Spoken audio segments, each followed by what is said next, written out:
Cheers, everybody. What is up, y'all? Hold on. I'm screwing on my top here. Bam, there's our official cheers. So we have an interesting podcast tonight, y'all. As you can tell, I'm solo right now, but originally I was going to have my business partner, Chuck, join us. I hit him literally last minute, and he's like, hey, man, I would love to. You know I would, because I know Chuck's always down for a last minute thing, but unfortunately he's got like life and responsibilities and kids. Gina's unfortunately uh COVID positive, so she's not going to be on. I'm just sending her rest, but I did put out the bat signal. And I have a really good friend of mine um who's going to be joining us here. I literally was talking to him before this. I literally would like give him like 2 minutes notice. I'm like, hey, I'm actually about to go live on Amazon. You want to come join? You want to come hang out with me, bro? And he's like, I don't know, man. Like, I just got back from the boxing gym. I got all the stuff going on. I'm like, bro, let's just do it. Come on, man. If $1 million online, I bet you'd make it happen. And he's like, you're right, I would. So, my man, I'm not gonna say who yet. So I'm gonna say Dougie Fresh is gonna join us. I'm gonna tell you guys that, not the actual, like I call him Dougie Fresh, but I'm gonna say that and speak it into reality. Um, he's probably gonna be like 5 or so minutes, maybe 5-10 minutes late, just because he's like got to shower and eat and stuff. Let me actually text him because I'm really excited for him to come on. And then I was gonna have my other buddy Ryan come on, but he's like, I hit up like two people last minute, Doug, Ryan, or three, Doug, Ryan, and Chuck, because those are the people I'd like want to have on anyway. I'm just gonna give hey, live now, so just jump in when ready, and I'll introduce you. Chat. Boom, Dougie Fresh. So I'm just texting him to let him know what's up. Because I don't like people to come in once I'm already live and they think we're not live and they start, I don't know, just sharing personal information or something that maybe they didn't necessarily want to share in a public platform that has like thousands of views. So with that being said, though, we're going to have a fun topic. We're going to talk about a lot of really interesting things. At least I want to pick out with Doug. Doug is a stuntman, an up-and-coming stuntman. He's been on different shows. He was just on Law and Order. He's done Power. There's a couple other projects he's been on. They're like really like big, obviously names you'd recognize. So we're going to dig into that. And I'm excited. I uploaded a bunch of new shoppable videos so you guys can check that in the storefront. Let me put up my link tree. I'm going to do a little screen share here. We'll play some videos in the meantime until Doug does get in so that we can at least get our sponsor, because this is a sponsored stream as well. So we get that sponsorship done. And then boom, right here, check out the link tree. We still got our $2,000 giveaway going down, which is always fun. We extended it until November 30th, which I think is perfect for, again, like Black Friday shopping. And I don't even know when Black Friday is this year. Let me actually look. And for like Christmas and holiday shopping, because we weren't at 2,000 followers just yet. We're getting close. So I'm going to say Black Friday is the 25th. So maybe we'll move it from the 30th. Maybe we'll move it up to that like Friday and do a giveaway. And then they can like ball out and spend a bunch of stuff. Let me actually text Gina that right now. No, poop.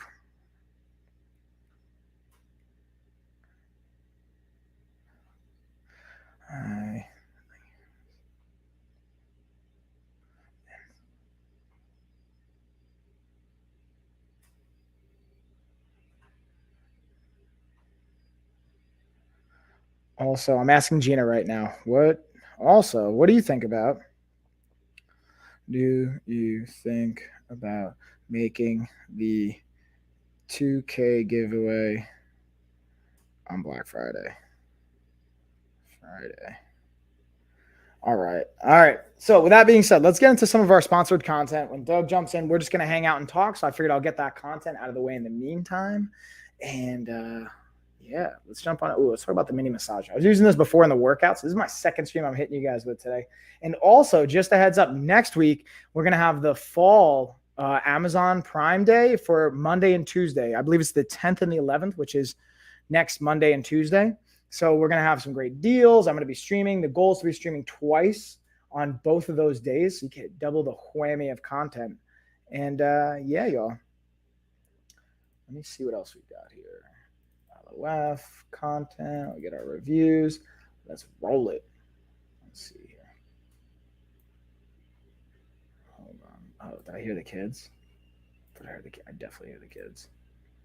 Oh boy. Oh boy. In the meantime, though, let's get this massage gun up.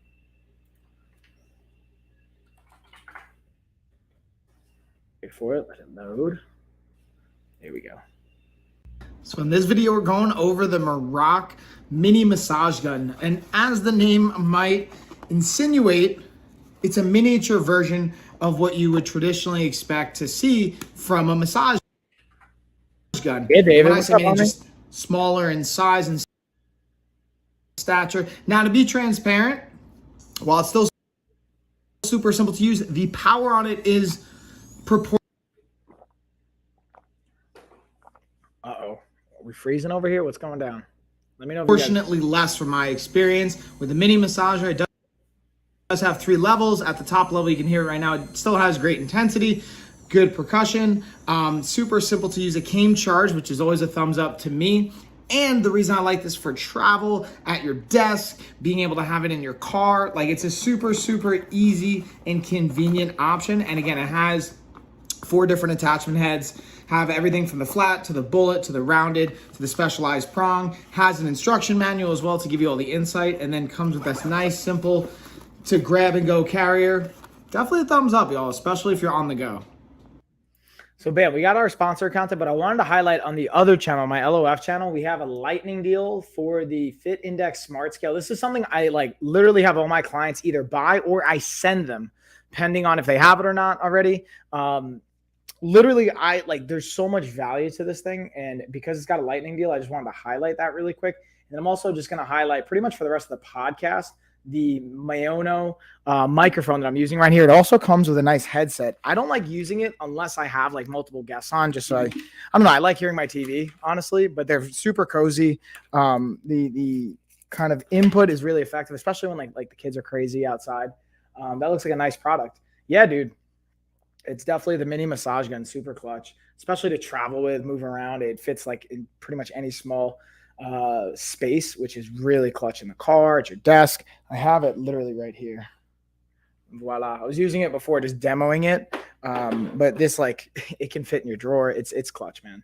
Fit in your bag for my females out there, a purse, or my males out there that have a purse, whatever, man purse, merce, satchel. Whatever you guys like, it can totally fit in there.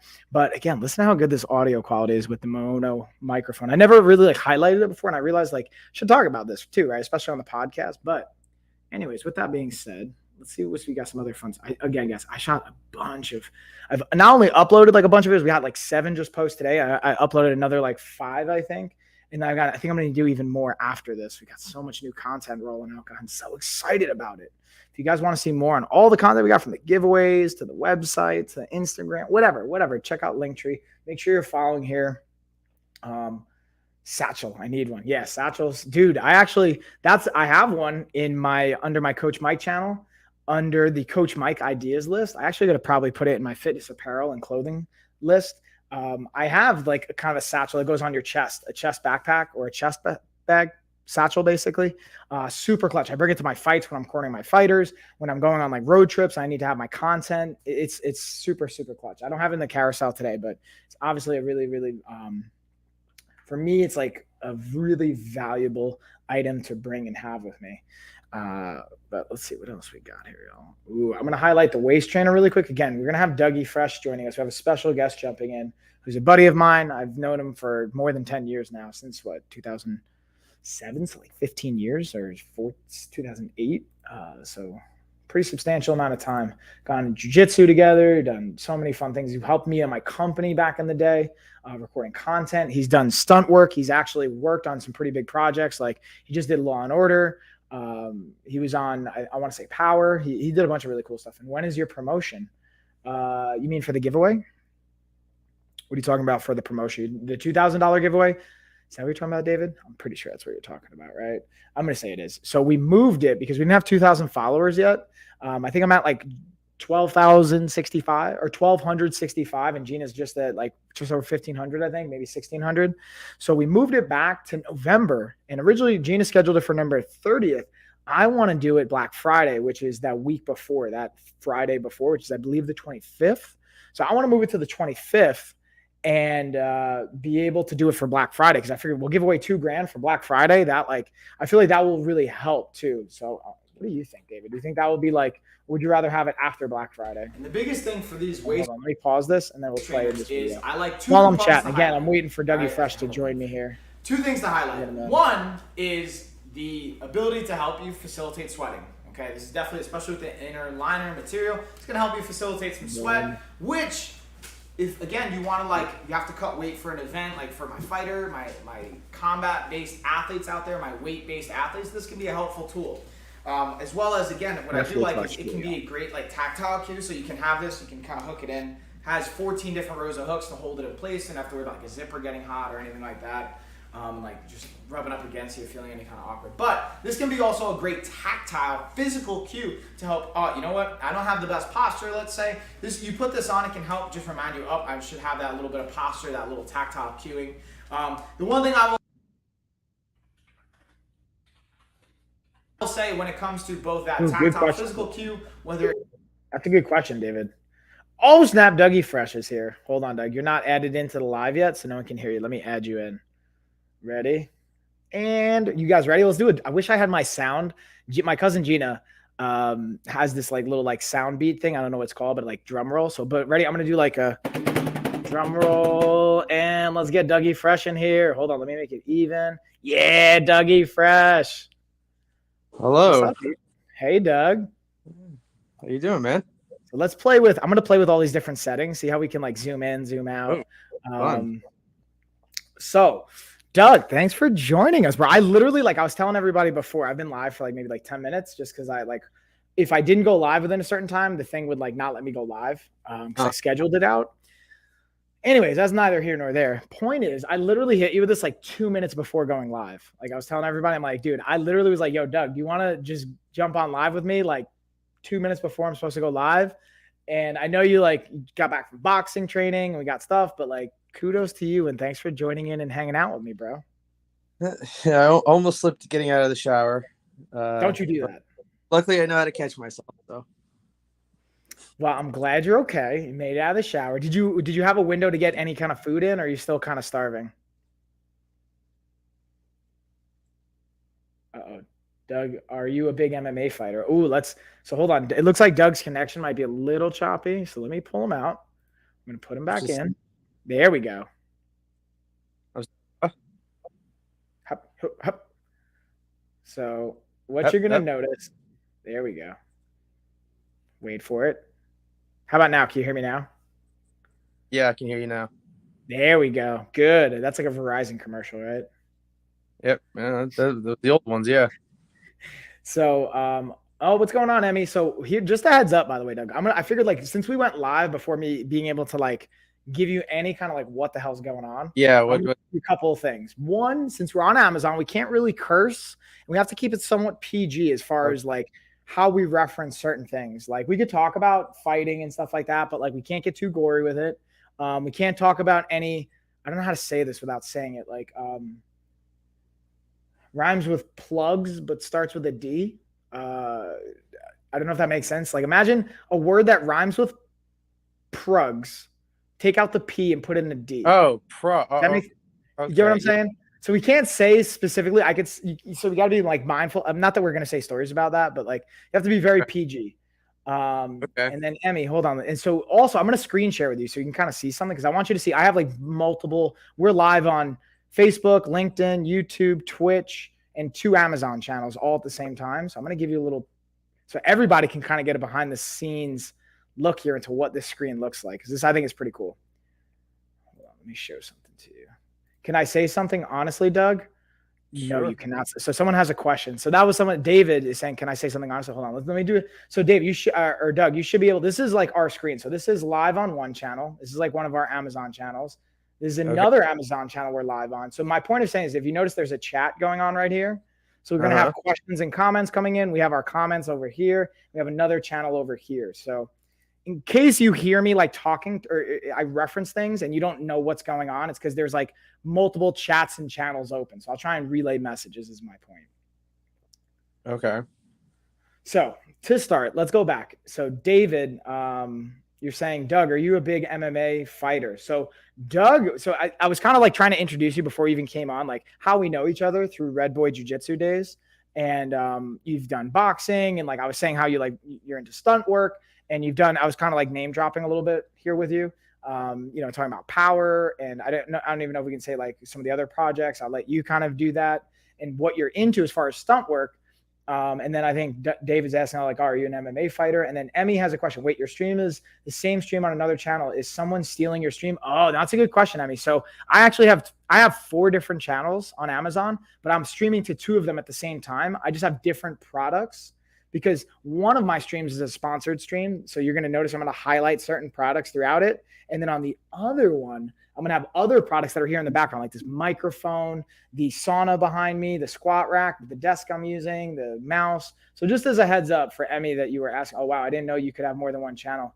I think you're the only one. Yeah, I'm like, not only do I have 2 channels, I have 4 channels. And I'm very like passionate about getting as many channels as possible and putting out as much awesome content. And that's actually a perfect segue. You guys are going to hopefully, maybe we'll see Doug on some streams here. Maybe we'll have him like streaming and doing some videography work, and sponsors out there, by the way, reach out and hit up my man, Doug. So before we get into all those things, we're going to have lots of conversations. I wanted to just take a moment, Doug. So we just hit the ground running. Yeah. I'm just throwing a million words an hour at you here. Start with introducing yourself. Who are you, Dougie Fresh? Let's start there. Okay, well, all right. My name is Doug Graves. I am a stunt performer, and that's mainly what I do. I also have been a longtime filmmaker, videographer. Those are the 2 main pursuits of mine. I've been training in stunts for about 10 years now. I say I probably got my start actually working on legit big productions in 2015, and it's gone up and down, but I've been working steadily since 2018. Power was a big show that I did an episode or 2 on, did an episode on Gotham. So it's a lot of it is just, you get the call and you say, yes, I'm available. You don't ask what the gag is necessarily, unless it's something that there's a term called expected skills, which is like basic fighting, hitting the ground, taking reactions, that sort of thing, like understanding camera and awareness like that. But the job is different every time. If it is something special, they'll tell you. Like, I've been asked about what's my high fall experience, and I haven't really gotten a chance to do something like that on set yet. I've done a fair amount of indie productions, and that's usually the trade-off is on the indie productions. They are, at least the ones that I've been on, they've been more like, oh, whatever you want to do, that's cool with us. So there'll be times where I was like, oh, you know what? I want to do like a wall splat. I want to get, thrown against a wall or whatnot and splat and hit the ground. And I was actually somebody asked me at my boxing gym tonight, what's the coolest stunt I've ever done? And I was just about to ask you that, or your favorite. I was doing an indie project. It was a Ghost Rider fan film, and it was basically just an excuse for us to light ourselves on fire. And I did a chest burn after my friend punches me in the stomach, and I'm also harnessed up to a wire, and I get pulled back fly back about 5-10 feet and hit concrete. So that was my biggest, my favorite of the bigger ones. Favorite show that I've been on is probably Power, just because it was an experience, and 50 Cent directed the episode, and got a compliment from him, so that was good. So, and yeah, I was told he said go for it. Tell me. I was gonna. I think I lost you for a second. I interrupted you. Tell me that last part again. 50 Cent said he liked how I died. That's a cool thing to hear, I would say, to say the least. And David was saying, so sounds fun. You making the big butt, a guy not using steroids just hit 62 homers. First off, let me pause, because you're talking about Aaron Judge. How How do you know he's not using steroids? Let me start you there. And not you specifically, Doug, David, in the comments. And I'm not saying he is or he isn't, but how do you know he's not? That's a question I want you to think. And I'm a Yankees fan, bro. Just to be clear, I'm from New York, right? So like I'm a Yankees fan, but I'm just you're speaking with a level of confidence that I don't know if you can. But anyways, bringing it back. So Doug, you kind of get an idea of like what does Doug do? The projects he's been on, what are some of the experiences there, and this is where I will also plug for my sponsors out there that watch that. I know I get like messages almost on the daily now. Shout out to my cousin Gina, who's like the co-host of the show, who's normally not. Unfortunately, she tested positive for COVID. So here's the downside, Doug. I was in New York last week. Every single person I saw in New York tested positive for COVID. Oh, and yet here I am. I've tested negative every single day since, and I feel fine. Like I don't know what that is or if, whatever, but anyways. And they test them nowadays. So here's the thing. So even going to your point, David, there is more stringent testing, but I also know from let me put it this way. I know strength coaches that work with the Yankees. And I know coaches in this industry that work, I don't want to say who, because I'm not going to do that, but there's ways to eat like gummies that are like smaller doses that it's out of your system by the end of the game, or there's little minor performance enhancing aspects. Or again, ways to do it that beat the tests. Like just because they're testing them, and there is some stringent testing. I'm not saying it's not like impossible for him to be clean. I'm not saying he is doing anything, but I'm just saying like you can't make that assumption, is my opinion. He's also obviously a freak athlete, tremendously talented. And I also would highlight, just because someone's doing steroids doesn't mean that they're not skilled, because it's really, you ever try and hit a home run? It's really hard. Anyways, I don't want to get too sidetracked. That's the fun thing about having a live chat here, Doug, is like things are coming in and you can get pretty random. Yeah. Conversation varies. I get it. Exactly. So, but with that being said, I wanted to just plug sponsors, everybody that's interested. I would reach out to Doug, and that's my question. So for anyone that's watching this, Doug, what I'm going to do is I figured what would be the best way for them to like follow you, get a hold of you. I figured I'll plug your Instagram. I'll probably put it right here. Does that sound good? Yes, fine. All right, and then on Facebook, it's Douglas Graves. You rather them hit you on Facebook or Instagram? Instagram preferred. Okay. All right, let me pull it up really quick. I'm just pulling up your link. Boom. It's kind of awesome and cool to hit 700 career home runs this year. Yeah, I saw. It's been a crazy year for home runs, dude. I don't even follow baseball anymore, honestly, just because of like I focus on fighting, and it's been so much of my attention. So anyway, guys, right here, that's Doug's Instagram for sponsors or anyone that wants to like work with Doug. Like, I know there's a lot of people we get. Unfortunately, he doesn't have an Amazon channel, but there's a lot of opportunities if you guys want to work with him and have him create content for you. My channel's your channel, Doug. So if you ever have sponsors, Rebecca, thank you for the follow, by the way. So if the sponsor hits you up like, hey, man, I want you to make Amazon content, you can just use my platform, bro. So if there's anyone out there that wants to see Doug using their products, hit them on Instagram. I know all of our like sponsors, at least I would say 90% of the sponsors hit me on like Facebook or Instagram first, then we go to email, but every once in a while I get emails first. So I'm just throwing that out there. And then again, thank you for the follow, Rebecca. And also Doug, fun fact, did I tell you this? We're giving away $2,000 in November as a random giveaway we're doing a $2,000 Amazon gift card giveaway. And I think we're going to do it on Black Friday too, which is, imagine just getting an extra $2,000 on Black Friday. Like, yeah. So, anyone that's like, if you're following or you're not following or anything like that, I'm going to go back really quick. Just going to share my link tree, and I'm going to screen share and show you guys how you enter in on this giveaway. I'm also going to show you guys Doug's Instagram. So this is like part of the fun, dudes. We get to have a conversation, but there's also a little bit of promo. I'll be honest. Like there's like the sponsorship and all these fun things.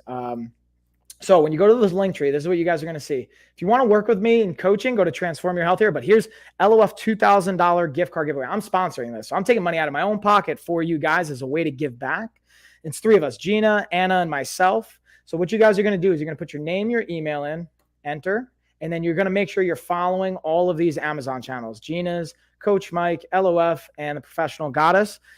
We can verify if you're following or not. So if you're not following, we will know, and you will be disqualified from the giveaway if you win. We're picking one winner. Now let's talk about, boom, there's my man, Doug. So if you guys want to go see him, check him out right here. And you also got a YouTube channel. And actually, it's funny. David said that he somehow knows that you make YouTube content. Have you seen him on YouTube, by the way, David? How did you know that? Do you just have secret fans everywhere, Doug? Do you know this? Oh, Yeah, so David, he's in the chat. So I'm curious, David, if you're still watching, let me know, how did you know Doug was on YouTube? I'd love to know this. If you're comfortable sharing that. And then Emmy saying, I entered the contest last month, but wasn't the giveaway this month. So we were going to have it October 1st, but we didn't have 2,000 followers on Gina and the Coach Mike in the LOF channel. So we extended it to November 30th. But I think we're going to make it our November 25th because that's Black Friday, or whenever we hit 2,000 followers. So that's like, it's on you guys. Once we hit 2,000 followers, we're going to do the giveaway. I am confident we should have 2,000 followers by November 25th because I'm at like almost 1,300 right now. Gina's at, I think, 1,500. And then the coach, or the LOF channel is at like 500-600. I'm not trying to put anybody down, but it looks like you have broken your nose a couple times. Yeah, I mean, I've definitely had my nose broken twice. Don't make me? Or was you talking to me? That's a good question. Who are you talking to, David? Maybe it's just No, I'm just kidding. I think David's like David. I like when I say I know David. David's been in our. So what you're gonna notice too, Doug, if you ever like come on the podcast in the future, you'll see there's like similar names that come back and we just hang out. So right, David's someone that like I've had on. I think he's just. I think he's probably gonna ask like, have you broken your nose before? And then is it because of stunt work or from boxing or from jiu-jitsu? I'm gonna speculate the question already because I know how David rolls. I feel like. Okay. So anyway, and then Emmy, that's a good question. So, the giveaway rule said October 1st. Will you keep extending it if you don't get 2,000 followers? Yeah, so that's the caveat. So this is specifically for 2,000 followers. So if we don't hit 2,000 followers by November 25th, we're going to push it back, and we're going to keep basically pushing it back until we hit that mark because it's a celebration of 2,000 followers. But we did do a $100 giveaway on Saturday since we kind of had that time, and we did want to do something for you guys. So just a heads up on that. But that's a really good question. And then, yeah, David, exactly. David's like, yeah, that's exactly my question. So have you broken your nose before, Doug? Tell us stories. No, not that I'm no. I've been hit in the face plenty of times, but that's mostly from boxing. Stunts, it only happened once on set. I got punched by an actor, and it made the final cut. So, like, there's no crying in stunts. Worth it. And it was one of those moments I kind of saw it coming because it was take 5 of we were doing a scene from Gotham, and I'm playing this cultist thug that it cuts to Bruce Wayne, and he's beating up me and a buddy of mine, and he chases me down, pins me up against a wall, he interrogates me. I have one line, and then he knocks me out. The first 4 takes, the camera was kind of coming down over his shoulder, and the camera doesn't see distance. So when I was talking earlier about like knowing camera angles, it's all about how to make things work for the camera. So seeing that the camera was over his shoulder, the camera doesn't see depth. So as long as his fist looks like it crosses my face and I react in time, they'll add a sound effect, and okay, the audience thinks that he hit me. The last take, they decided to change the camera to a profile. So he was throwing like a wide hook punch. So from the side, you're going to see the gap. Obviously, it's not going to read. So he had to adjust his body positioning and where he was going to be to make the punch work. And as the stunt coordinator is explaining all this to the actor, he has this really, really unsure look on his face. And I see that, and I'm like, okay, he doesn't look very confident, so there's a good chance I'm going to get hit in the face. Well, I said to myself, well, you roll with it like you're doing. You're going to react and hope for the best. And sure, that take, several things went wrong. He, according like the blocking, he jumped a step, so we ended up kind of far away from where we needed to end up. So I grabbed his hands, put him around my neck, and I dragged us over there, but I made it look like he was pushing me. So I made it all look intentional. And then, so we get to where we need to be. He says his line, I say my line, he says his, and it plays out in slow motion in my memory. Like I see him, and then just crack right here. And I do like the head bobble, and I heard this voice in my head just go, fall, and I just collapse. And I'm lying there. I knew I was in frame still, so I just had to be as silent as possible and not move. And I look over and I see the other stunt guy who was my buddy in the scene, and he gives me this face like, ooh, like I heard that. And then they call cut, and I hear the actor just running over. He's like, "Hold it, Doug, are you okay?" I'm like, "Yeah, I'm good." It's And like you then hit like a bee. the coordinator gave me an extra $400 for that. So they call that an adjustment. Yeah, and what I heard in the like stunt world, like I don't know. So I'm actually, this is a random connection. I'm curious your thoughts. So I watched Steve-O. He has a YouTube channel, and he talks about the season 1 of Jackass and how they were paid, and they were only paid, I think it was like $500 if their sketch got into the show. So for that added bonus, you got paid for what like a sketch would be for that crew to be on like TV. So anyways, my question is, this is a weird indirect question. How would you compare, like, do you find it offensive to even have like that type of work compared to like the stunt work that you do? Or like, do you get upset about things like that? I'm more curious, like your mindset around that stuff, or maybe your personal perspective. No, I mean, like, not really. To me, I haven't really even given it much thought. Like, Jackass was its own thing. Like, um, they like in the beginning, like, yeah, no, it doesn't really bother me too much. I mean, I actually have, I got respect for those guys willing to do that for, I mean, now they're making a bunch of money, but back then they weren't making much. I mean, I'm in the Screen Actors Guild. I have to be if I want to work on big productions, and that guarantees me the union rate of like basically 1,100 a day. So, like, I've booked some weekly contracts where it's, I'm like, oh wow, I'm basically making $5,000 for this, and sometimes it's like, wow, you need me for what? Like, I've been on some jobs where I'm surprised they even call us in, but hey, it's still money, and I'm still getting the experience, and I'm getting to network with people because that's so much of. I don't have an agent as a stunt performer because a coordinator isn't going to hire me based on an agent's the only referrals that they'll take is from other stunt people. They want to know that if I hire Doug for whatever the gag may be, is he reliable? Is he cool to be around? Because that's another thing too. You think about, and this is for just any set, any production. You think about it. Most feature length scripts are about 120 pages, which is 120 minutes, 2 hours. So it basically translates a minute, a page per minute. Of that's how it. And you're on set all day. Like 12-hour days are pretty standard. Like I I made on so the power shoot that I did was 2 days, and on the first day I made about 3,200, and that was not necessarily because of what I was doing, but because I was on set all day. Like I was literally on set from 7 a.m. to almost 11 o'clock at night, and that adds up. You get past a certain point, okay, it's time and a half, then it's double time, and there's all sorts of things that get added to how that would determine my pay. So I kind of lost track of how we went to that, but Doesn't matter.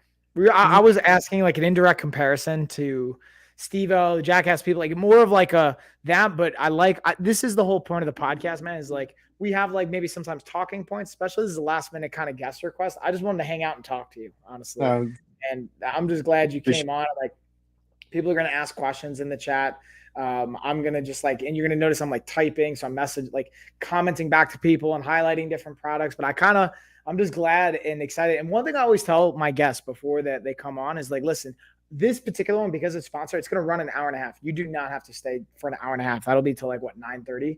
So like, obviously, like I know you have other things going on in your life. So don't worry about it. If like every like 15 or 20 minutes, I'll always check in and see like, hey, you got to bounce out now. If you want to hang the whole time, great, no worries. But you also don't have to stay the whole time either. I always like to let you know that, especially because I asked you like literally last minute, Oh, okay. jump on with me. And then hold on, let's see. There's a Fair enough. question. Oh, can you hear me now? Yes. There we go. So the question is, well, maybe it's more of a statement. I don't think it's a question. David's like, so you're a stuntman? Yes. Doug is a stuntman. I think he's just catching that part.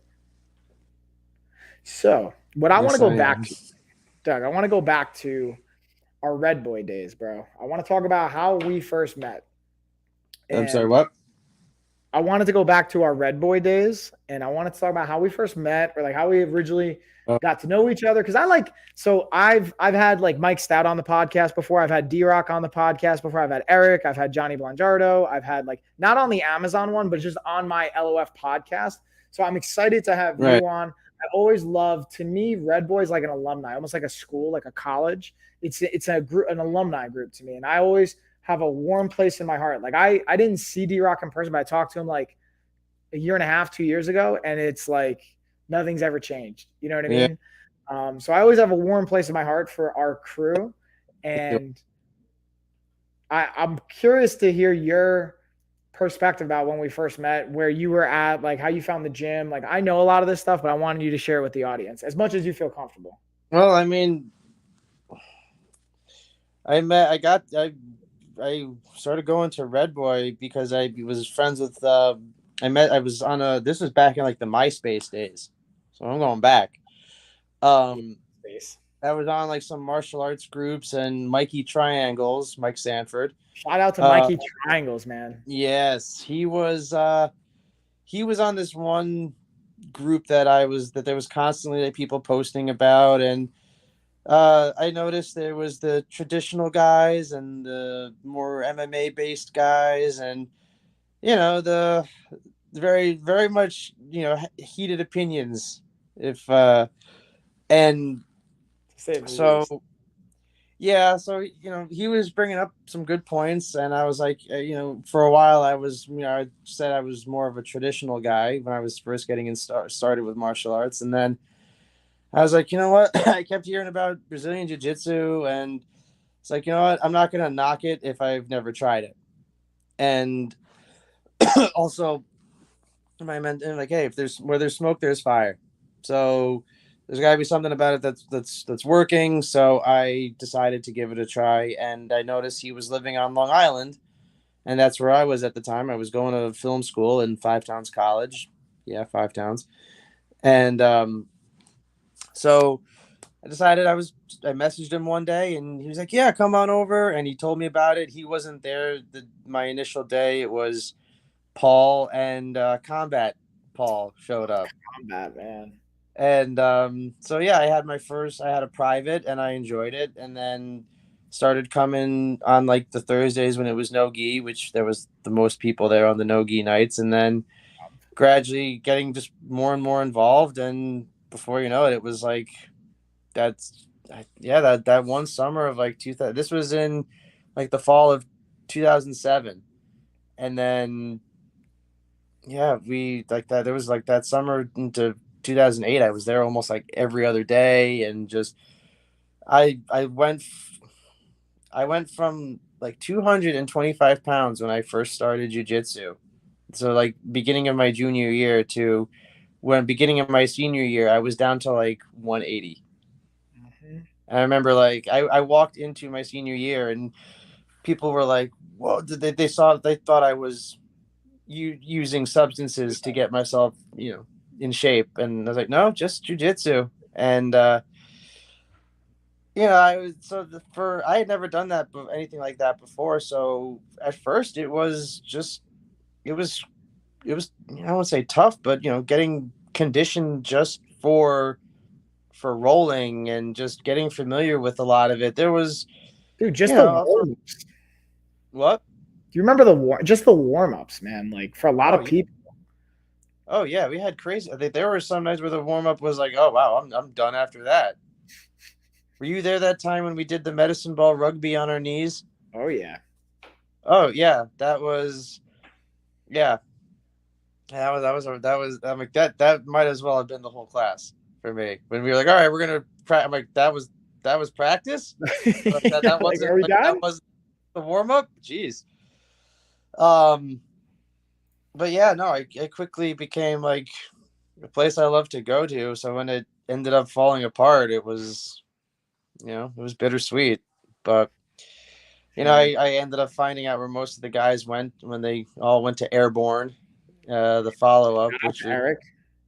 yep, and then so that's been some. I'm actually going for my blue belt in a few weeks. Actually, I've had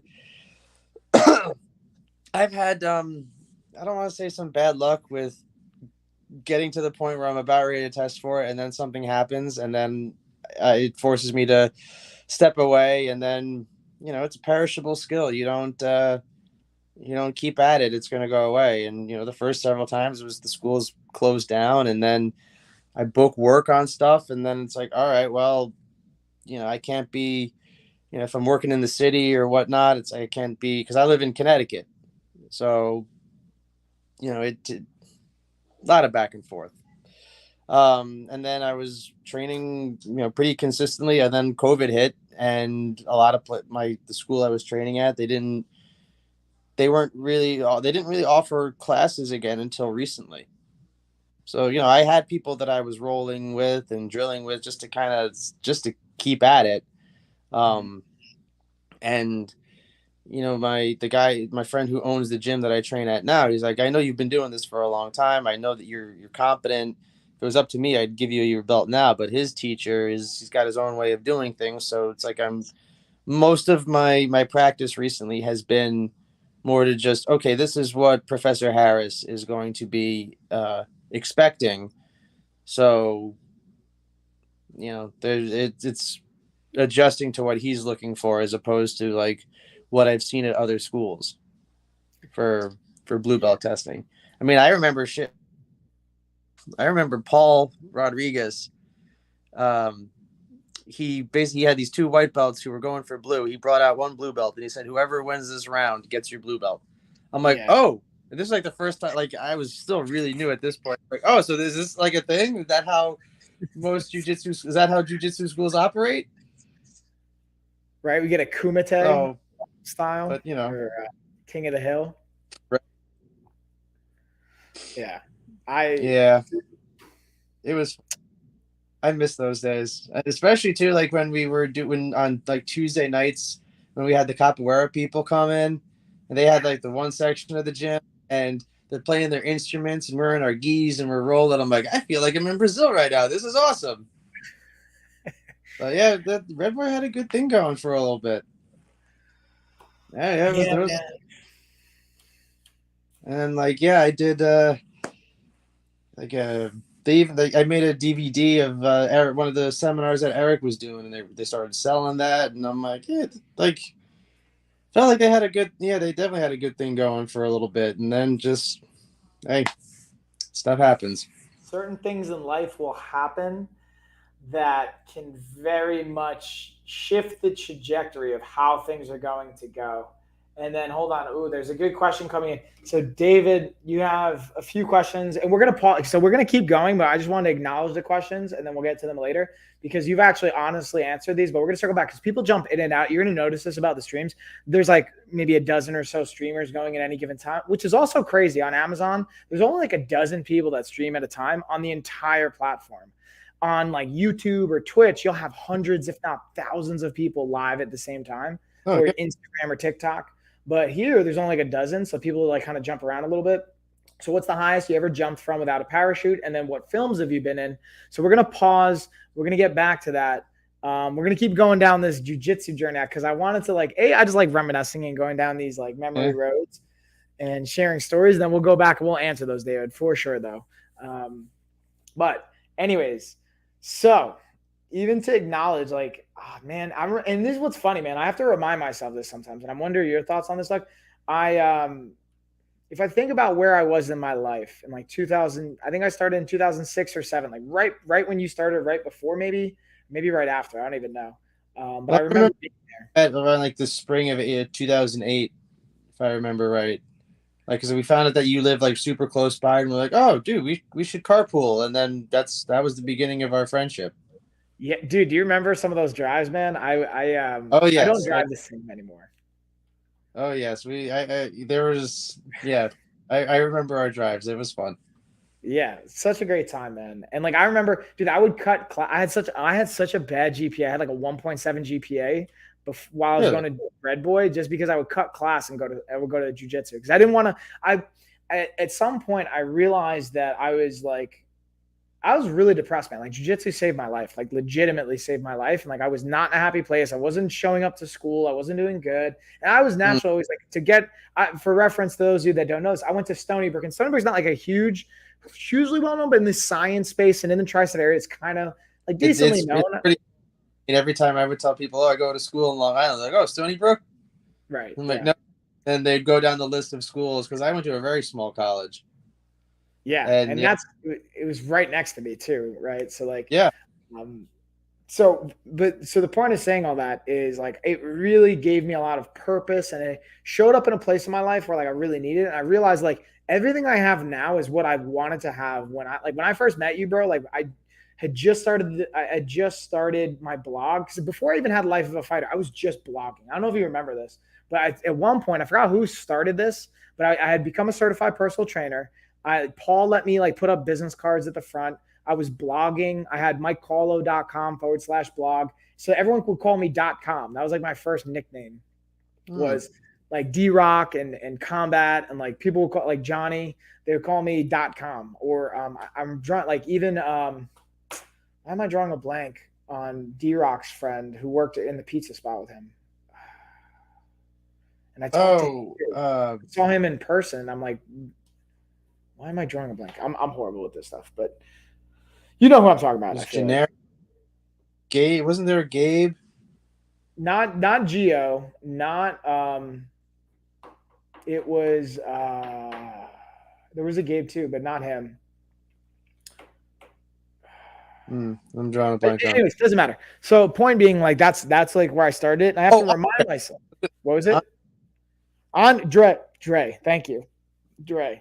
So yeah, Dre, and he's super chill. I saw him a couple of years ago, like randomly with D-Rock on Long Island. Or I randomly not even with D-Rock. I ran into them like getting pizza one day, and I saw him outside one of the spots with like Johnny Blangiardo years ago. And anyways, point being, like I have to remind. Whoop, I lost Doug.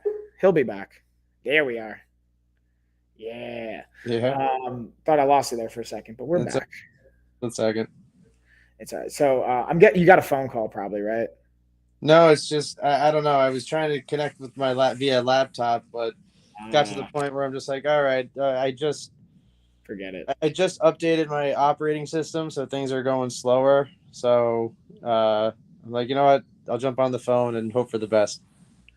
But hey, dude, we're here, and you look great. I will say that. Thank you. All right. So, and it's nice to see your face, bro. Like, because we've been talking about stuff. And then, how old are you, Paul, and what kind of diet do you eat? So, David, his name's Doug. So this is what we're talking about. I think you're confusing. Paul was the owner of the school, and then there was Combat Paul. There's a lot of Pauls. Yeah. This is Doug. So speaking of which, actually, let me go back to Doug's Instagram right here. So in case you guys want to hear more from Doug, follow him. Shout out from sponsors to whoever. Go follow his Instagram. David, go check out his Instagram. He's got an Instagram. Go give him a follow. Check out his stuff. He's got great stuff. And anyway, so my point being with all of that is my kind of get to point, and this is something I wanted to just share with you because I'm curious your thoughts on it. If you think about it, think about where you were back in Red Bull. Like I think about now, like I have a business. It's been around for now we're going on 11, going on 12 years. You know, this is how I feed my family. I don't have any other jobs. Like I get to be in complete, and sure, it's stressful. Like it's every month I'm like, what am I doing? Like literally I set crazy goals to the point where like every month I question myself, like, what am I doing? I'm putting like so much emphasis on all this stuff, but I also get to be present. Like we talk about ways of being, I get to be present. I get to be grateful. I get to be, vulnerable and transparent sometimes when I'm stressed out, and I get to work on that. But my point of saying all that is if you think about where you were then and you look at some of the things that you've accomplished with your life, what you've been able to create for yourself now, I think it's really interesting to do that because we get so consumed, that I'm curious your thoughts from even our conversation. We get so consumed on like the next gig or the next thing or the next growth project, we forget, like, look at where you were then in film school. And like, if you would have told yourself then, like, hey man, you were on Power, you were on Law and Order, you were on these shows, like, wouldn't that sound awesome to you? Like, would you have been upset at that, or would you have been like excited and like, yeah, sign me up? Well, I mean, that person may not have the Doug from back then may not have been super like excited about it because when I was going to school, I didn't really know what I was looking for necessarily. Like I knew I wanted to create and I wanted to work in the film industry, and there were several different avenues that I was going down. And yes, like I got into stunts because I mean I was at a college party my sophomore year, and I got a little buffed up. Uh, I was it was by a friend of mine, and he was drunk and I was drunk, and I thought he knew I was horsing around, but he didn't. He took it seriously, and we got into a scuffle. And I realized at that moment, I'm like, oh, I do not know anything about how to defend myself or to fight.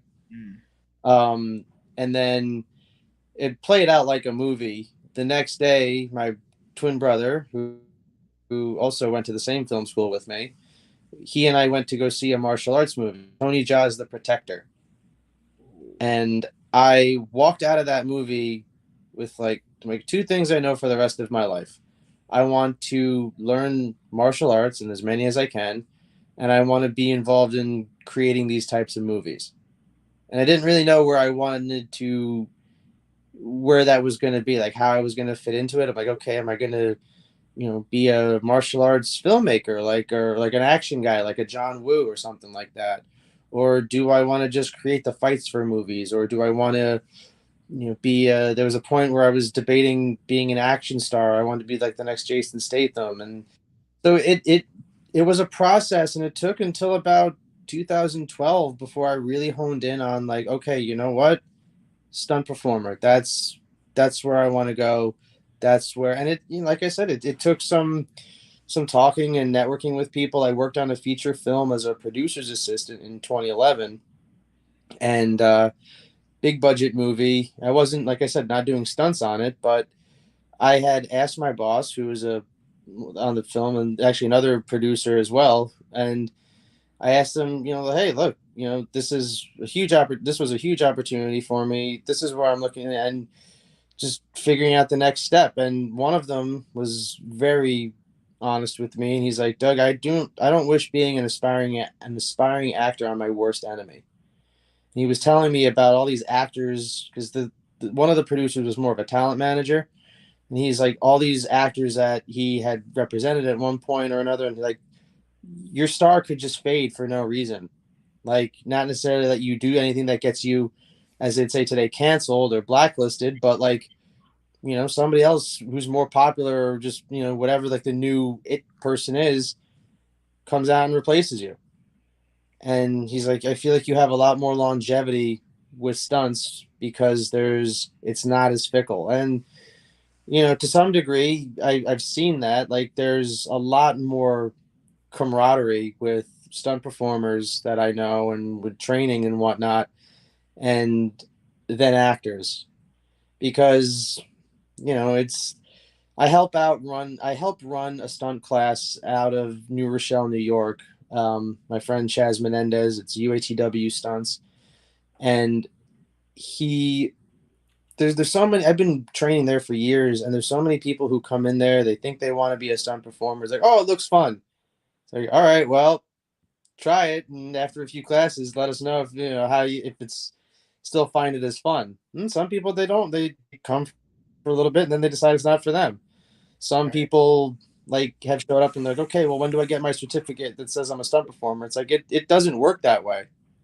Oh, that site is kind of old, and yeah, don't that's outdated info. But if anyone in the New Rochelle area and interested, um, feel free to. I handle all the emails for the school. It's uatwstunts@gmail.com, and classes are every Saturday at Champs Boxing Gym in New Rochelle. W stunts. Gmail.com. I'm gonna pop that in the comments right now, guys, and then UATW stunts, gmail.com. Boom. Yep.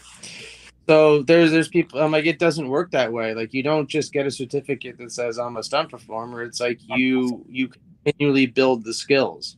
I'm still building skills. Like, there's the, the more you know, the more valuable you are as on set. There are certain things that, yeah, like they're harder to find training for, but it's all about who you know. And I'm very fortunate enough that I have a gym up in New Britain, Connecticut, AMP, Adaptive Movement Parkour, AMP for short, that my friend Scott owns. That he's been working a bunch recently, so he's been able to put the money into the gym to buy better equipment, and we have the means to to do wire work and to do. He even bought pulled our money and got a stunt car that we can practice stunt driving in. So yeah, there's a lot of, if you meet the right people and you get in good with certain circles, it's, the opportunities begin to just, compound. So, and again, a lot of it is, your reputation in the business, because like, if you could be the most talented person in the world, but if people don't want to spend, as I said earlier, 12 plus hours on set with you, well, then yeah, you might not be working as much. And there's Right. some people, they're not, they don't have, you'd be like, oh, they have the skills to be a stunt performer. Well, hey, if people like being around them and they're a good worker, like, they'll get hired. So, I mean, yeah, it's a very interesting business. But I've seen it happen where, like, there are stunt performers who do not like each other personally, but if they're on the same set, you're friends while you're on set. And then as soon as the camera calls cut or whatever, you're done. You're like, all right, you Bye. go, because there's like a, yeah, like a shared, like, oh yeah, what we're doing is potentially dangerous. I mean, stunt people have died on set before. I Yeah. have not, thank God. Um, but it happens. So there's it is different from what I've seen of the acting world as well. But that, for in a sense, that's what we are doing as well. We are acting. It's just more physical. Yeah, So, there's an expression to it, right? And so this is where I want to circle back to the questions that were coming up. So there's a few questions David's been throwing in there. It's been coming up in the chat. One, talk to us. I know you kind of alluded to this before, that you haven't done a lot amount. I forgot what you called it. If it was like fall work or fall I high falls. But what has been the like highest just distance or training, height or I mean, I have yet to do a training? high, yeah, training. I'd say that my highest was about 45 feet, and that's going onto an airbag, like a gigantic air. Um, I have yet to skydive. It's actually on my list of things I want to get done in the next year or so. Um, but certain things, a lot of these, there are certain skills that are also going out, like going the way of the dodo, because it's too expensive or too time consuming to set up, or there's safer ways to do things. Like I was on what? set Give us once where it was a high fall, but it was also a wire. Well, I wasn't me doing it. I was helping run safety and helping to set the gag up. Uh, it was a stunt performer, actually, my friend Chaz, who was on. He was harnessed up, and he was doing a fall, and he was hooked up to what they call a descender. So it was helping control the fall. He was still landing onto an airbag, but the camera, once he passed a certain point on the camera, and he was out of frame, it didn't really matter. right. So there are certain things like, and also too with with CG getting better and better. I've seen it in movies where there's fake people are on just but then they'll add the fire in later. Because that's also, again, you think of it too, like the higher end stuff. If you get lit on fire 2 times, you're getting a good amount of you're getting paid a good amount. Like a buddy of mine, he got about so he did a full body burn, and he was tied to a chair. He was playing a guy basically getting burned to death by a drug cartel on the show Power, and he did that twice, and he got about 10 grand. Now, was that And in a so, week or in a day, like one day shoot, or? yeah, for one day. But he was also lit on fire and tied to a chair. Right. So, like, like face, all that, like, you know, I told that to one of my buddies. He's like, "Oh, that doesn't sound." I'm like, "Dude, you're tied to a chair and you're lit on fire. Like you would be pissing yourself." Like 100%. exactly, and like yeah, there's layers of like protective stuff that you have put on you to min, but nothing is foolproof, and also like again, it's costly from a production standpoint too. Like you're getting lit on fire, you're doing something more involved. Okay, every time you do that, just I don't want cha-ching. So Sure. and so it's like how much is a production willing to spend on it? So and it really does vary because to get to David's other question about films, most of what takes place in New York is TV. There's not a whole lot of feature films that necessarily come there. So to be honest with you, most of the films I've done have been independent things that I've done randomly, like up in like the Hudson Valley or what have you. Most of the big jobs I've worked have all been TV shows because that's what's mainly filmed in the New York area. So, and it's a different mindset for film or for TV. It's they want things done quickly. Like the attitude is one and done, one take, it's perfect. And the goal for doing like as a stunt performer would like I don't ever want the reason why the production's doing another take is to be because I didn't do my job. It's Right. always like and I mean I've had it happen a few times where like we'll do it to actually I was doing one of my most recent Tackled, and they switched the shot around, so they wanted to see the actor that I was doubling. They wanted to see him and this other actor hit the ground, but from the angle it didn't look right. So they're like, you know what, let's just bring in the doubles. We'll have him hit the ground. And so the camera was real low. And I have a back pad on. I got some hip pads on, but that was really about it because I was in a swimming pool or like in a like outside of one. And so the camera was low, so like they really wanted to see that impact. So I jump up and my friend looks like he's tackling me. But I kind of missed the mark a little bit. And they're like, no, you went a little too far. Can you come more straight down? I'm like, all right.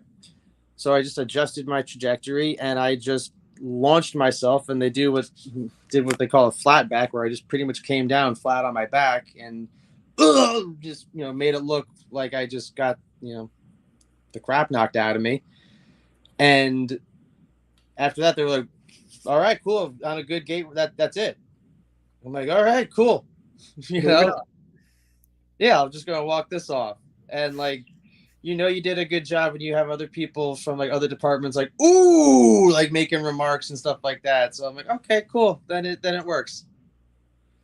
So, is there another question or? Yeah, we have two more questions. So another one is, how old are you and what kind of diet do you currently eat?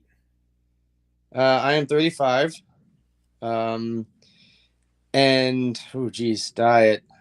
I don't really know if I have one. I'm trying to cut down. I'm trying to drop weight. So yeah, dieting has never been like something that yeah, I need to stay more on top of that because I mean sometimes on set you don't always get the best food either. Right. You So kind of have like a bagel station maybe or some food laid out or whatever. yeah, there's been times where I've gone we've broke for dinner and I'm like, I'll have a little bit of it, and it's you eat what they give you. But for the most part, it's pretty good. I just try to eat as healthy as I can. I just avoid. I've never been a sweets guy, Like it's never been like something that I struggled with. I'm more of a definitely more of like my guilty pleasure is like the savory stuff, like pretzels and chips. But even then, like I've been recently just cutting back to like following more like the OMAD, like the one meal a day or like the one big meal. Um, and yeah, it really just depends on my schedule. If I'm driving around and doing a bunch, then I usually don't. I'll have like protein bars in my car and like some shakes and stuff. But other than that, yeah, I don't have like a super strict diet that I follow. So Good.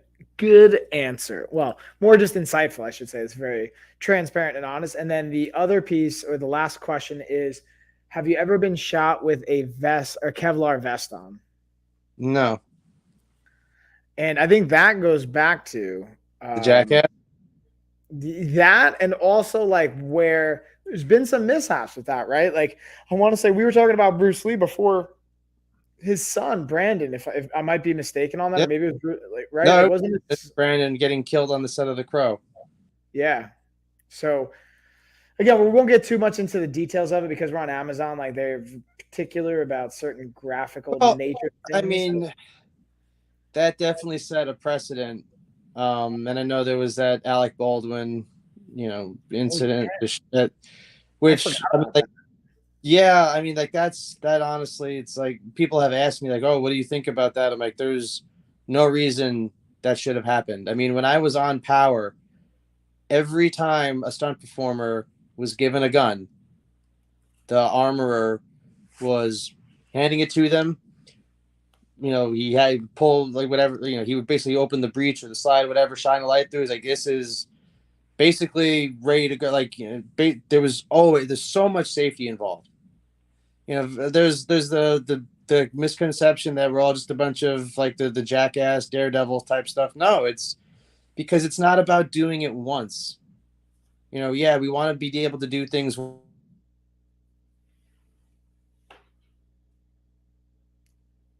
be Oh ready no. to, and physically and mentally ready.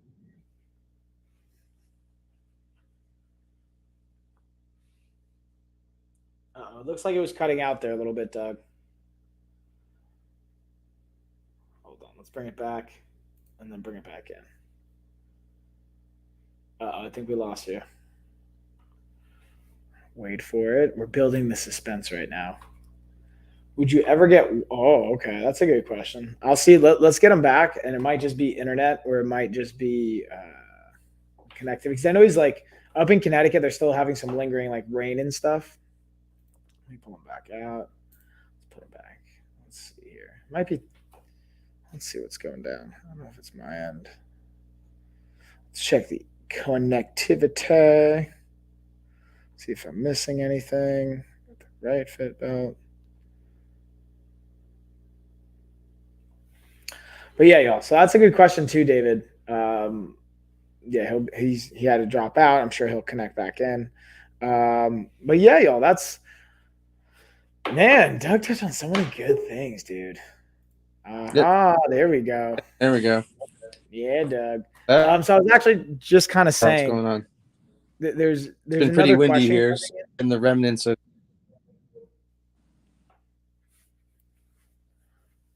Yeah, I was gonna say. Oh, we lost him. We're kind of dropped. I think it's a combination of the storm and maybe some wind. Can you repeat that? Yeah, I was just gonna say. I was telling everybody that I think because you're up in Connecticut, the storm, the rain, like all that stuff's kind of rough weather. And then it's the weather. He's a great guy. Yeah, yeah, of course. Doug's a totally great dude. And then the question is, would you ever get waterboarded for a stunt? And I don't know why I'm yeah, like I'm brushing off that comment, but yeah, the feedback in the comments is just you're a great guy. Fun fact. Oh, thank you. Oh, this is very enjoyable. Would I ever get waterboarded? I don't see why not. I mean, if that's what the scene calls for, like if so, the other thing is too, like if I'm doubling an actor, then I mean, yeah, they kind of would have to.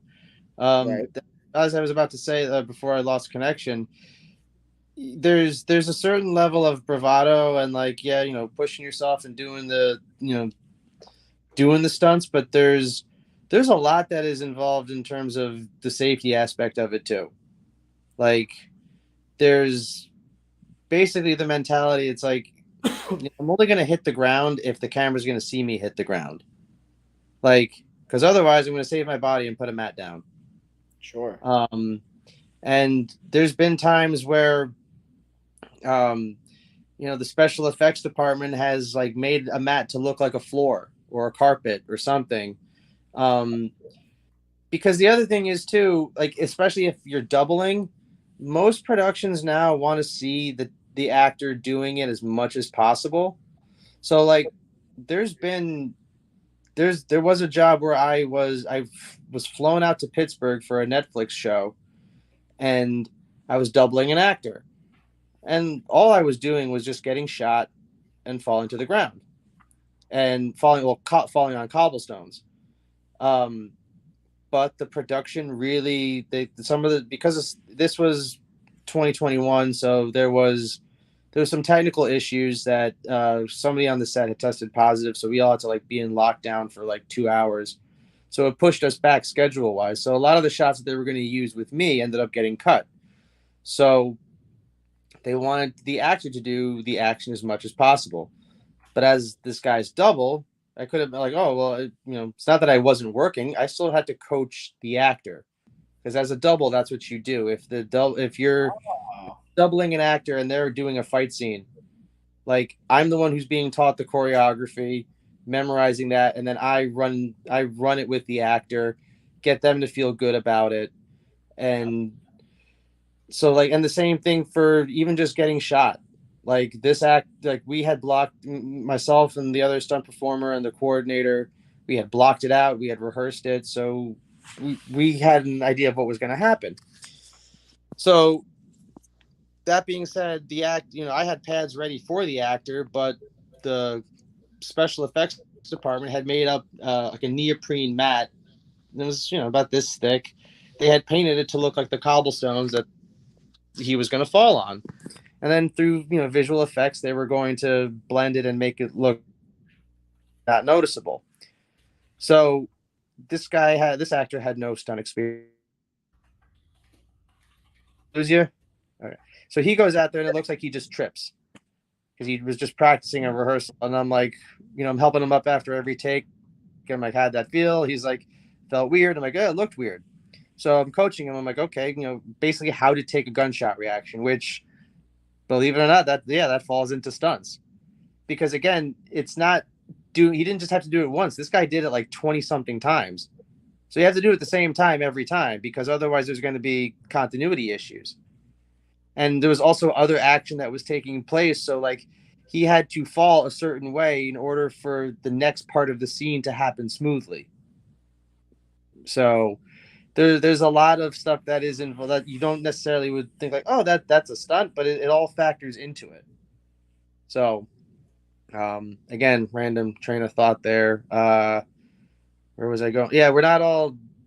Yes, there's a Daredevil aspect to it, but there's also like we're not doing the jackass stuff and trying to just like get ourselves messed up because it's a job per job thing.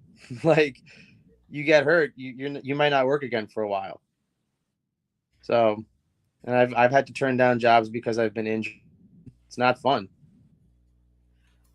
So especially if it's costing you. There's the mentality of what we're doing is dangerous. That cut you off. Hold on. Excuse me. Yeah. So I was just saying. Well, I mean, like it's. Go for it. Did I cut you off again? No, go. You're asking.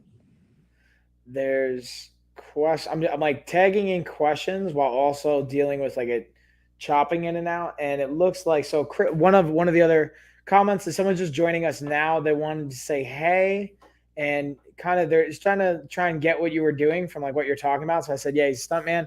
Like, oh, like they're not very familiar with like stunt work and stuntmen. They, I think, are under the impression that like when actors are doing things that it's always them. They didn't even realize that there's like a stunt person being tagged out a lot of the times for a lot of this work. So that's something I think it's actually an interesting point that like maybe we take for granted that maybe everybody knows, but it sounds like even like Chris, to your point, that may not be an obvious point. And then uh, um, I want to watch some of his content. So yeah. So what I'll do here, Chris, let me highlight going down. Hold on one second. So his question was also like, have you been in movies versus like shows? And we were just talking about before because they just joined in. Chris, to your question, Doug's a friend of mine I've known for 15 years, 14, 15 years at this point. And he's been more in shows. He's based out of the tri-state area in Connecticut and doing work in New York. Been on like Power and Law and Order and a couple of other things that I'm honestly drawing a blank on, and like doing like something for Netflix and like you kind of alluded to before, for movies, the more based out of the West Coast, LA, so doing more independent projects, indie projects. But he's saying he wants to watch your stuff. So I'm going to highlight right here. That's his Instagram below. If you want to go check him out, not only does he have an Instagram, he's got Facebook, but he also has his YouTube linked from his Instagram. So I would highly recommend following him on Instagram so then you can follow his YouTube as well. And the YouTube is more content creation, videography stuff, but it's still like, they're connected. So, where was I going? How we doing on time, by the way, Doug? How you doing in general? Because I know, dude, I've been keeping you here for a while and I love every minute of it. I'm I also doing. realized I wasn't subscribed. So I have like, I don't know if you know this, I have like 5 different YouTube channels. And on one of them, my newest one, I wasn't subscribed to your channel. Oh, Hold on. Let me actually switch because I know I'm subscribed on Life of a Fighter, but let me check. I have my other backup file. You're going to see like 4 different subs coming in from like all my random channels okay. I wasn't subscribed on. Hold on. Anyways, I'm actually interrupting you. So go back. I keep getting excited. I was like, I keep forgetting where, because I've been losing connection and whatnot. There's a fine line between like like I said, there's a whole lot of safety involved. Like nobody wants to be a production where a stunt guy got hurt or like, severely or something like that happened. No, coordinators don't want to be, have that reputation either. I mean, yeah, there's bruises and, stuff that you're going to, wear it like a badge of honor, but like, the general, like, when it comes to like the big risky stuff, yeah, people are going to get you want to make sure people are protected. And even on like some of the smaller things, like if you're, when I was doing Power, for example, I knew just because we had a rehearsal day, they had their hearts set on a certain shot that I was involved with, where I was falling, but you weren't going to see me hit the ground.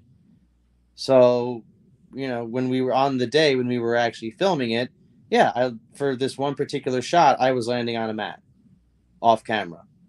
And it's like, well, yeah, if the camera's not going to see me hit the ground, then I'm not going to. And we're saving our bodies basically. And then sure enough, the next day we did a master shot of the whole thing, and they're like, oh yeah, no, we're going to see everything. So I was getting blasted and hitting the ground, and we only did it about twice because it was like, it went so well. And after the first take, they're like, I don't know, like we could do another one just for safety and to have it. But that again is that mindset of, doing it one and done for TV. Because again, they're on more of a time crunch, more limited budget than a feature film. Feature films, like they can spend, my friend Chaz worked on that movie, Glass, that came out in 2018. And he did a wire gag where he was getting tackled by James McAvoy. On the third take or fourth take, he got caught in the wire. Something happened with his leg, but they did 25 takes. So like that's like the difference. Like they would never have done that on a TV show because again, limited time. Time constraints for shooting and budget, and on a feature film, it's just a different animal. But also every production is different. I have a friend right now. She's working on a production up in Massachusetts, and she was telling me, she's like, it's it's a mess. You would think that for a feature film that they would have more of like their together, but the case. So yeah, there's a certain like, oh, okay, what am I going to be doing today if you're not told beforehand? So like, I was asked on one of my first jobs about, what's your high fall experience, and that I had to be brutally honest with the coordinator as much as I wanted to do it. I'm like, look, most of my experience has been onto mats. Like, well, we would be dropping you onto a car about 20 feet up. Whoa. The car is going to be scored, so you'll break it, but you're definitely going to feel it. It's not going to tickle, and I would still be in control of myself in the air.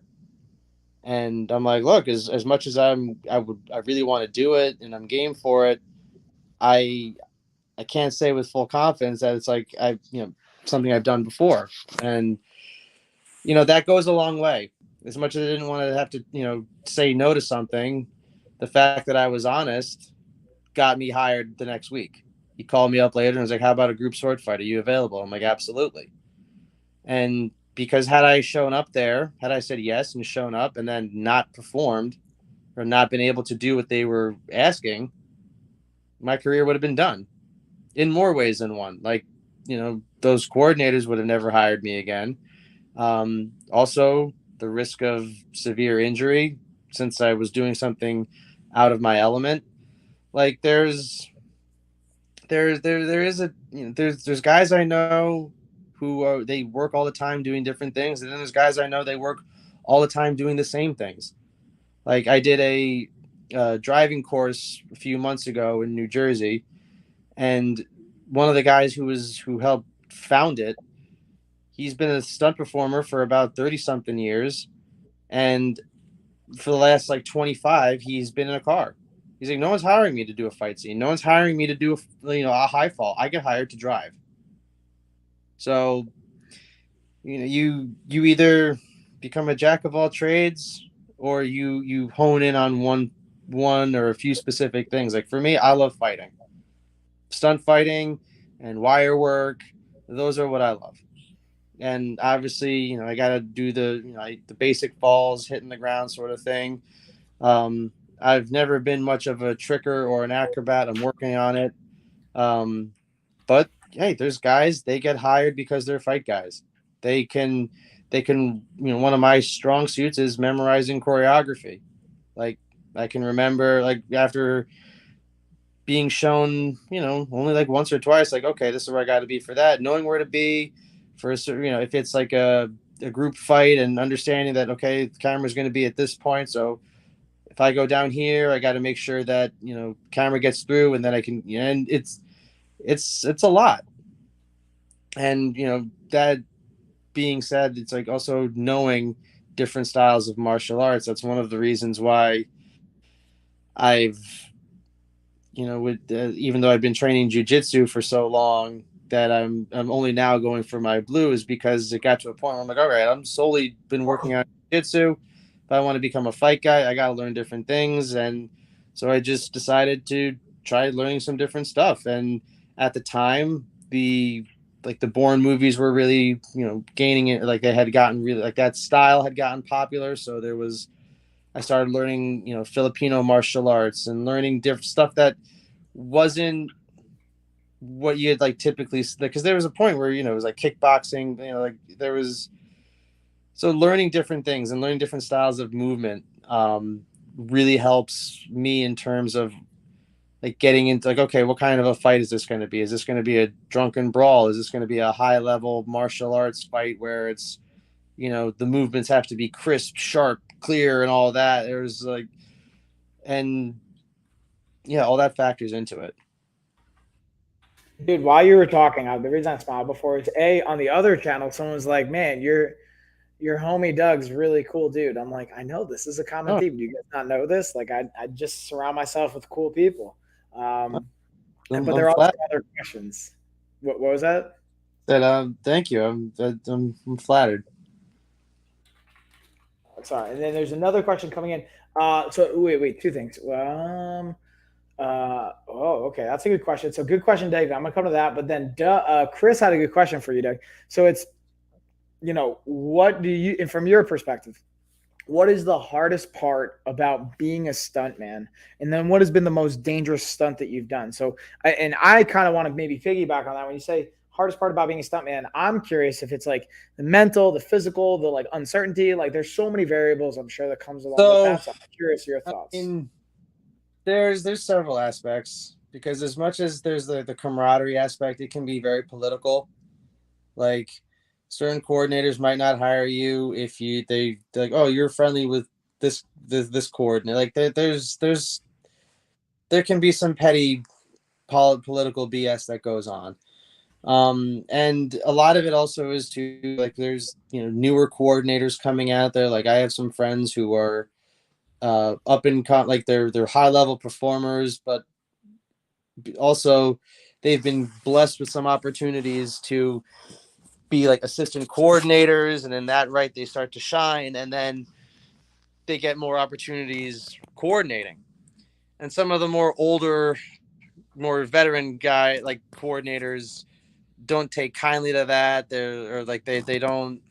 There's a lot of like gatekeeping that can be a thing, and so that's one of the hard parts for me is navigating that because like I just want to get hired. I want to do a good job for whoever is hiring me and just have just have a great reputation all around. I don't want to get caught up in any of the BS that gets attributed to it, but unfortunately sometimes that does happen with it's like, oh, who are you affiliated with? Like some of the folks that I've been doing a lot of training and growing with in terms of like my skill set, they don't have the best reputation because there's some loopholes to get into the Screen Actors Guild now that there weren't back 10 years ago.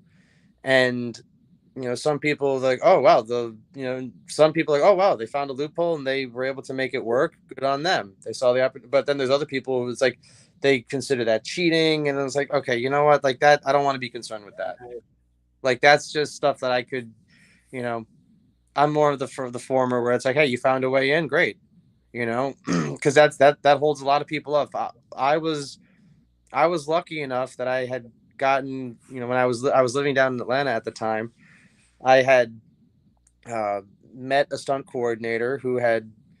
I wasn't hired I didn't get a stunt contract. I was brought on as like a stunt extra, but I reported to the coordinator. She was my boss, and she liked me enough that she was trying to get me like a stunt contract, which would get me into the union. They call it being tafted or Taft Hartlead. So that was how I got in. But then there's people that I know who I've been training with that have it took them a long time to get into the union, and so like there's for me it's like, hey, yeah, I mean you could technically consider how I got in as a loophole, but there's that. The other part that can be kind of tricky is making adjustments on the fly. So like let's say we're doing like if you're doing a fight scene or whatnot, like there's all types of variables on set that would you have to make the mental adjustment and the physical adjustment too of like, okay, so camera's here, I'm gonna basically be like, for example, like one of my buddies had to do a fight where he was getting punched and crashing into a shelf. The prop department said we only have one shelf, so you cannot destroy that until like the last take, basically, for a different angle. So he had to basically adjust himself while he was like in the air to not land on this thing and take it out. That's just one example. Like, Sure. yeah, but it's happened to numerous people like that I've trained with that were like, oh yeah, we only have one window that you're going through, so don't screw it up. And again, there's other times where it's like you're doing a fight, camera didn't see that, so we gotta like change it to this. And sometimes like I've had it happen where you work on a fight and you rehearse it, and he's like, okay, so you know what you're doing, and then they're like, yeah, you know what, the director's not really feeling it, so we're gonna do something else instead. It's like, all right, so now we have to come up with choreography in a pretty short amount of time and make it believable, or what have like sometimes it just gets cut in general and you're like, damn, I was really hoping to do some cool stuff, and now I'm just sort of like I'm just there getting shot or whatever it is. Like it's making those adjustments can be a challenge sometimes. And because that's the other thing, not every coordinator can communicate the same way. Like Ah. I've had that experience where I was on the show, just was not very good at getting his point across. He was getting frustrated. I'm like, you, and then somebody else was like, he wants this. I'm like, oh, okay. If he had just, or I wouldn't have taken it. Wouldn't I wouldn't have this. I wouldn't. But again, you know, it depends on who you're working for and what the gag is. So, I respect that hello, insight, Doug. you're Oh, there we go. Can you hear me okay? oh boy. There we go. Don't you leave me yet, Doug. Don't you Now I leave me. can, yeah. Yeah. Uh-oh. So we're losing him.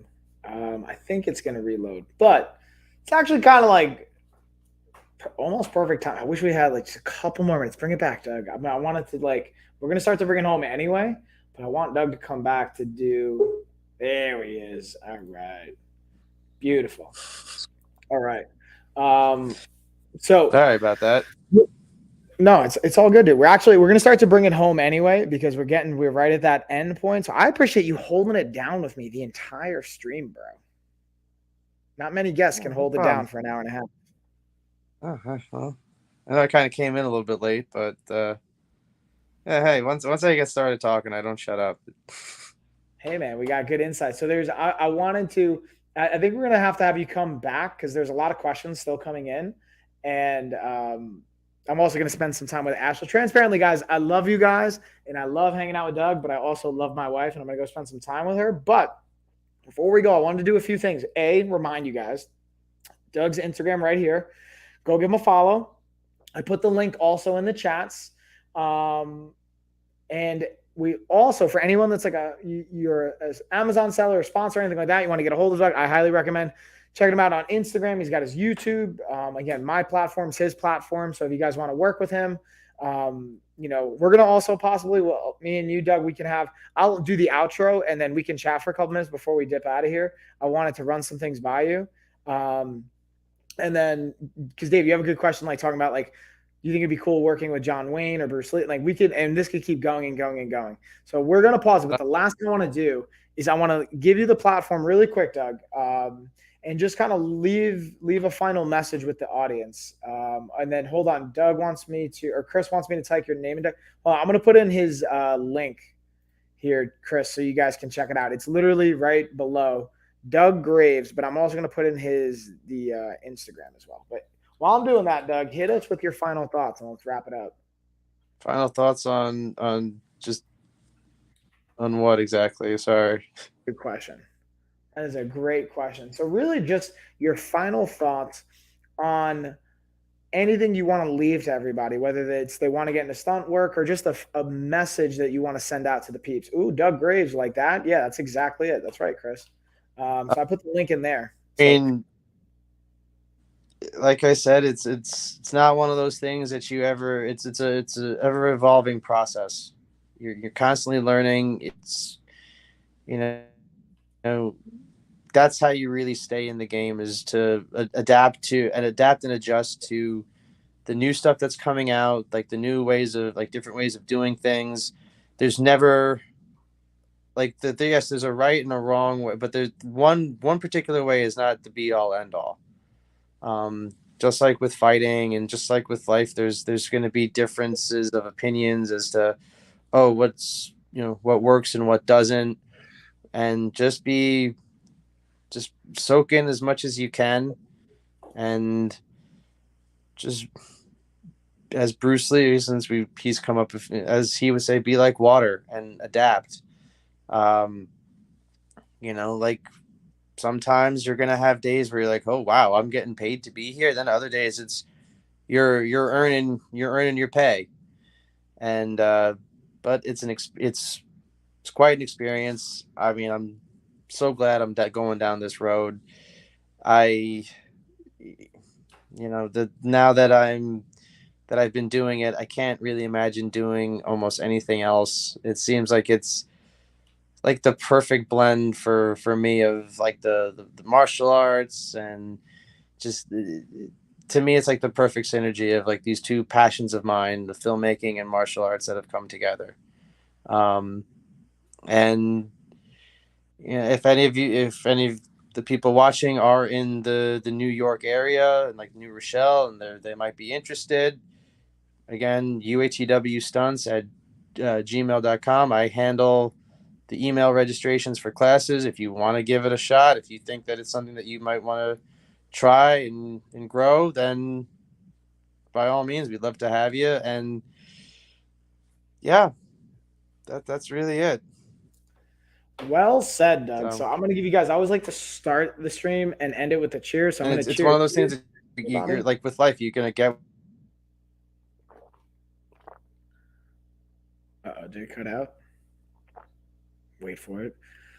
All right, we're gonna play the outro. I'm gonna cheers you, Doug. Hang in there though, because we're gonna chat after this once we're off live. And yeah, I'll be on tomorrow, guys. I'm sorry, what? No, I was just gonna say. So you were cutting out, so I was like, don't worry, we're gonna exit. I'm gonna play the outro video, and then you hang out because I wanted to talk to you for a few minutes after we end the live, if that's cool with you, just for like a minute or two, really quick. But I was just cheersing everybody. I always like to start and end with a cheers. So cheers to you, cheers to everybody. Hang out. I'm just gonna play the outro really quick. Uh, Don't you go anywhere though. Ready? Wait for it.